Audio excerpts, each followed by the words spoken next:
You forgot to enable and disable that text. Scary moment during your commute a couple days ago. Okay, okay.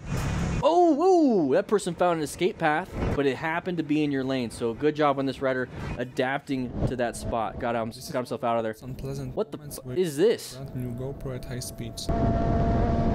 He's testing out his new GoPro. Well, he just destroyed it. He just destroyed it. His pantaloons are full. Okay, bye-bye GoPro. Oh, he lost it. He just fell off. Interesting.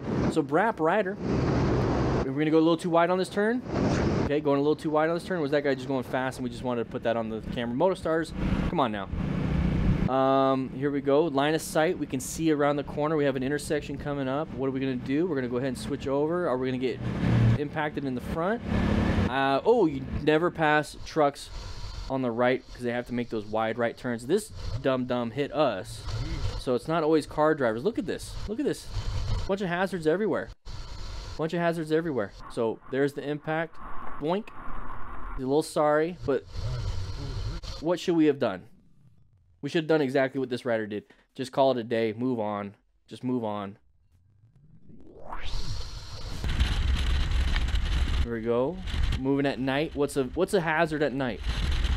Low visibility. We're outrun our headlights. Oh, there's a blinker. We're in the blind spot. We just adapted a little bit. Very good. You can see the result of how dangerous a minor mistake can be. Okay. Whoa! Somebody on the ground. Somebody on the ground. 1, 2, 3, 4. 4 patients. 5 possibly because that guy's picking up the bike. So 5 patients. What are you gonna do? Are you gonna rescue the rider? Now there's not much left on there. So what we're gonna do is we're gonna get to where we started showing up. I want to tell you guys what I would be doing. So right here, we're riding up with our buddies. We see a bunch of vehicles. We see a bunch of bikes scattered all over the place. This is definitely a mass casualty or a mass patient incident. MPIs. How dangerous a minor mistake can be when you're riding. Okay, so when I'm riding and I see this, my first reaction is, okay, we're in serious mode. We need to do something. I have to protect myself, but I also have patients on the ground. So this is what I'm doing right here. I'm remaining calm. This is the biggest thing. I don't want to slam the brakes or anything. I need to remain calm. I need to make sure I'm either calling 911 or somebody else is calling 911. I have the most experience in my little group that I have that I ride, so I'm not calling 911. I'm not tying myself up to that. I'm going to have somebody else call 911. I'm going to take care of the patient. So I'm going to move on to number 2. I'm going to make sure that I'm safe and everybody else is safe. I'm ensuring my safety and my crew's safety. So I'm going to be looking for hazards. Where are we at? We're on the interstate. The interstate is very dangerous, especially with people high speed, but thankfully it's only from one direction. Right?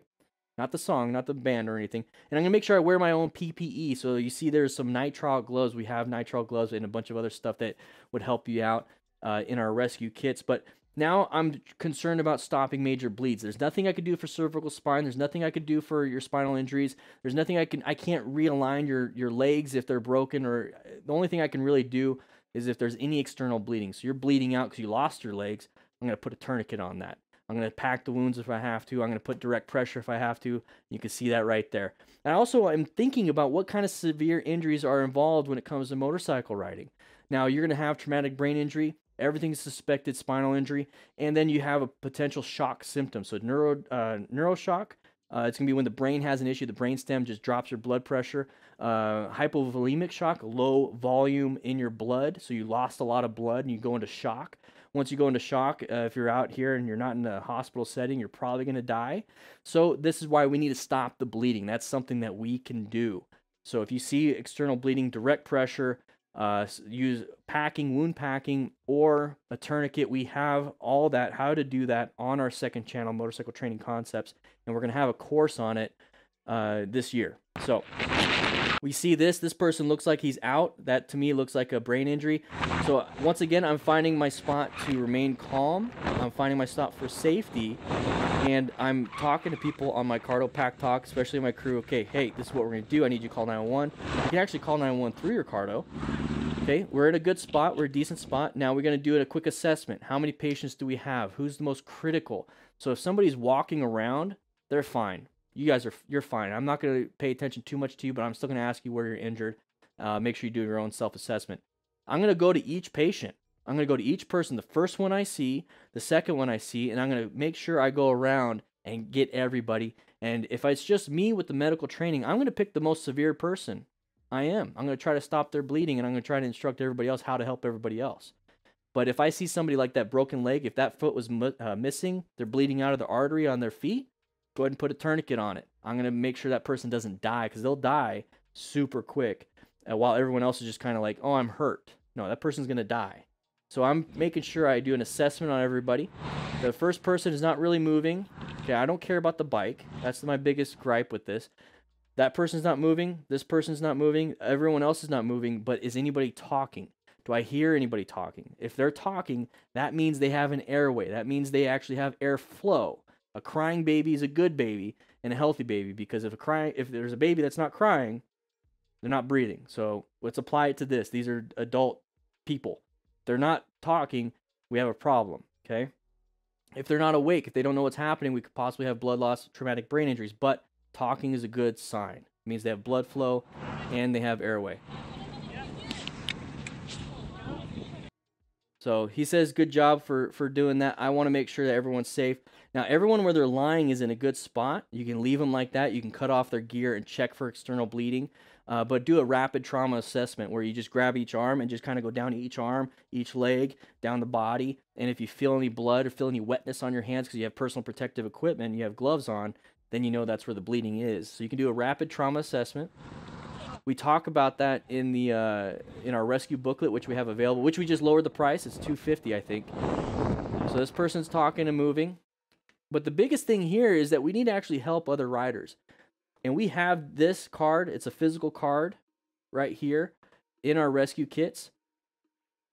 So make sure you guys grab a rescue kit so you have the materials necessary to save somebody's life, and you get the card and the booklet, because this kind of stuff happens. You don't want to be a person just walking around turning off engines. You want to actually save a life. Mike Laputte, here we go. We're going to get merged into probably there. Doesn't matter how slow you are, or if they see you, they will run you off the road. Be careful out there. That's another thing that happened in Tucson. Somebody got ran off the road and was killed. But in the newspaper article says the motorcycle rider lost control and went off the road and died. But there's people that was riding with that rider saying that a car pushed him off. So it's like you can't even trust the news anymore when it comes to that kind of stuff. It can happen, but we get blamed for it. So it pisses me off when I see that.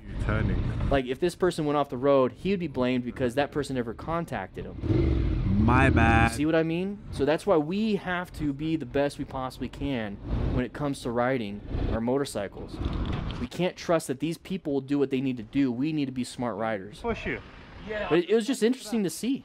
It was interesting to see.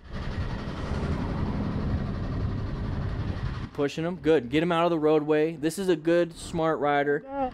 Rescuing, not injured motorcyclists, but rescuing somebody so that they don't cause an accident. And possibly rescuing another rider because that rider might have hit that person. Saved day from all of that traffic. It was very good. V4 rider, here we go. Get off the phone. Okay, okay. V4 rider didn't like a few videos I did at the very beginning of my after action review process. Remember that crash that almost... Yeah, you guys probably don't remember. Back in the day. Very high speed crash. Alright, so we're going through here. What's the problem? Oh, get out of here. Phone police? Get out of here.